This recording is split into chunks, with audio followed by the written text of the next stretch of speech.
Before I begin this video, I would just like to say that please finish the entirety of the Archon quest before making your own presumptions, or using my own criticism and rant about it as any form of judgment. I genuinely believe that you should always play the content first before handing it as a secondary source, and honestly, it is a good Archon quest. I just have several sentimental problems with it as someone that enjoys lore and as someone that enjoys RPGs. Thank you! Wow. I just finished playing the Archon quest. And let me tell you this. That felt forced. Alright. This video will be containing spoilers from the Inazuma and Archon quest that just released today. And hot damn, you can definitely tell that I've just finished playing. So, first and foremost, the Archon quest itself is okay. And that's all I can say about it. It's okay. The execution of all of it personally for me as a writer is quite fast, but it's okay. Now, what's not okay is that a lot of things in the Archon quest felt rushed, condensed, and sped up. I'm someone that appreciates the story building of this game with a passion. And I appreciate the story of Liyue and Mondstadt. So much so that I absolutely adore their cities. And I give a lot of care to not only the enemies that we fight in that story, for example, Tartaglia, but also the gods that were shown in the story, like Zhongli and Fenty, because we were given a reason to care. And after the first two acts of Inazuma, am quite disappointed. Now, if you personally enjoy it, go ahead. This is just me giving my own personal opinion, just because I feel as though there have been some things insufficient about this one. First and foremost, the sudden abolishment of the Vision Hunt Decree and the questionable amount of screen time that Tepe got just to advertise Delusions without actually putting it into the main spotlight for the entirety of the thing. The problem with this Archon quest and the fact that it was condensed into one update rather than split up into two, because which led me very confused, because this is actually the end of the main story arc. So whatever is going to happen in the next Archon quest, if ever there is going to be another island, is going to be another storyline. It's not going to follow the Vision Hunt Decree. There will be no resistance, there will be no anything. And it just feels forced and rushed. So number one, what I do want to say is that the resistance played and you didn't feel like any connection with the resistance whatsoever. Which is unfortunate because the resistance is amazing. Like, they have amazingly written characters, they have great motivations. It was at the promise that there was something that's going to be bigger and that you were going to be shown the actual intricacies of the resistance. You barely spent any time with Sangonomiya in the first place. Which is unfortunate because, firstly, she was so hyped up to be this amazing general, but in reality, she didn't do anything to stop the Vision Hunt Decree. It was all Yaimiko. And that's quite a shame because you have characters like Kazuha, Beidou, Goru, and Sangonomiya, Kokomi that are wasted potential because we needed to show this Tepe guy, which I personally really like Tepe. I think that it was a really great way to show you how the delusions would work and somehow tie in how the delusions were being manufactured with the crystal marrow. I think it was great, but the resistance as a plot device was completely wasted. And it was such a shame because they were well-written characters. So the fact that we jumped from, besides an actual plot with the resistance, into just this god versus god kind of plot, we thought it would be going somewhere where the humans were finally going to be defending themselves against a deity, just turned into a Toku no Jutsu kind of thing. And yes, it was really cool to see Kazuha like reactivate the vision for 2 seconds, but in the end, it was still Yae Miko that went into the plane of euthymia and just said, hey, eternity isn't all that great. And then it was all okay. Everything was Daijobu. We defeated her with the power of anime and God. And we just convinced the God that it's going to be okay and you should abolish the Vision Hunt decree because the Fatui were lying to you, which she actually knew from the very beginning. So that just renders it quite pointless when the main conflict of the story was first and foremost the resistance was battling the Raiden Shogun. It would have made more impact if the resistance actually was able to contribute some way into the Raiden Shogun's decision, rather than just being there. And the other one was the whole subplot with the delusions. Firstly, I think it was important that they showed that subplot. The problem was, it ended so abruptly because we needed to make time for Yae Miko and A. The Fatui subplot, the beginning of the Archon quest, where the delusions were showing that they were giving people powers and have disgusting effects, not to mention that Scaramouche was absolutely abhorrent as an antagonist. Like, you can really feel that he has no care for actual human life because he himself is a puppet. Dude, that's fantastic. That was an amazing setup for something that never happened. We black out, get drugged by the Tatarigami, and we're gone. The resistance is sidelined into, and we never hear from them again. We don't even see Kokomi in the last part. We don't even see Kokomi actually going with her team and stopping the Raiden Shogun at the Tenshukaku. We don't even see her.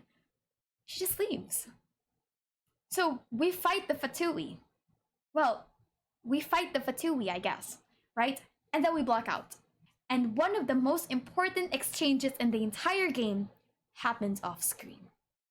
And as a player, that is unfortunate because you would rather see something and watch something rather than be told about it when it's all done.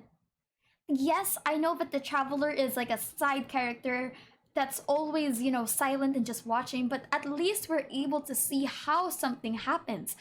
To knock him out is just unfortunate. Because one, it's an important exchange that we were waiting for, the exchange of the Gnosis. Yae Miko and Scaramouche interactions that would have revealed so much about not only the Electro Archon, but also how things operated in the past. Not to mention that this could have easily tied in with the original Electro Archon, Baal. So, why did it happen off screen? Why did it all happen when we were unconscious? And the transition was so abrupt that for 2 whole minutes I was convincing myself that we were being drugged by Yae Miko. Yae Miko is actually with the Fatui Harbingers. Like, she is the reason why the Fatui Harbingers are able to go through everything. I was so convinced. Because of just how abrupt and how unnatural the transition was from us being knocked out on the ground to us just standing in Narukami Shrine just going, hey, thanks for saving us from number 6 of the Fatui Harbingers. The next plot is the Kujosara Tenryo Commission Betrayal Arc. That didn't lead anywhere. What would have been gained from having Kujosara betray the Tenryo Commission if you're not going to show the effects that it would have on the Shogun's army versus the resistance? Because Kujosara's main role, by the way, is the general. So it would have been something to show what would have happened with the resistance versus the Shogun's army if Kujosara was gone. They had a whole war plot going on, but it was immediately cut short. And let's go on to the much more unfortunate part of the story. The Fatui. We fight Signora. Signora is one of the most notable figures in Genshin Impact. But the problem is she is not a developed antagonist. She always arrives only at the end of the Archon quests. This is not a good antagonist. As someone that really likes the Crimson Witch story, it's confirmed. She's finally here. She gets killed just like that. There isn't enough substance in this story for me to care. I don't care about the betrayal of the Tenryo Commission and the Kanjo Commission when what happens is that we slice the Harbinger and nothing else. The ending. We fight her. It's cool. We fight her. We really do. But then we get the anime moment and it's all okay. The Vision Hunt decree is gone, and it's because of Yaimiko. The efforts of the resistance was completely for naught, and even though Yaimiko said that she was going to be trying to use the resistance to see if they're actually worth anything, nothing happens. Nothing. There's no payoff. What was established in the first act was gorgeous. You have Sangonomiya, General Goru, Kojo Sara, Kazuha, and Beidou finally join. We don't even see Beidou here. And then we have like people from the Yashiro Commission, like Ayaka and Thoma, and now we finally get Sayu, and we get all these very human characters finally banding together to fight a god. And nothing. We get the plot with the delusions. We'll probably see that in the future, but not today. We get the plot about the inner battles of the commissions, of the tri-commissions, one of the most important tri-commissions of Inazuma against a god. Nothing. And as Scaramouche said, you're all getting worked up over nothing. Every ounce of sentimental that you gave to this story in Act 1 is gone. The payoff is what's important in a story. The payoff and the reveal and the build-up is one of the most important aspects of a story. You cannot just build up from nothing, and you cannot just pay off from nothing. The Scaramouche reveal was so awkward and so poorly executed, by the way, that Yaimiko just became this encyclopedia, and not in a good way, because Zhongli and Venti also did try to do that kind of thing in the past, but it wasn't like they were in the plot. They existed, and the information there was present in a way. The what they did say was, foreshadowing, in the same format as anyone else, but to reveal something as important as the sixth Harbinger's identity connected to the very god that we were supposed to be fighting and destroying the ideal of eternity, for it to just be a side comment like, oh yeah, he is technically the third Electro Archon. He is one part of the Electro Archon, the original one, by the way. The original one, the twin sister of this one, by the way. The story of Genshin Impact, I think, is being limited by its own time. And unfortunately, I cannot say with a good heart that I like this. I will love this story so much. I really do. The problem is that I know that the stories of Kazuha, Goru, Sangonomiya, Kujosara, they're done. Yaimiko, they're done. There is a reason why Yaimiko is the one that said the final stuff for the Archon quest. They're done. I guess one of the reasons why I didn't want to cover Inazuma was because I wanted to wait. And the thing is, it wasn't even the expectations of the story that ruined the experience. If anything, I expected nothing from the story, and I got so much hints and confirmations. The problem was the way it was executed. And I think that's a shame, because Genshin has such a great story. Thanks so much for watching.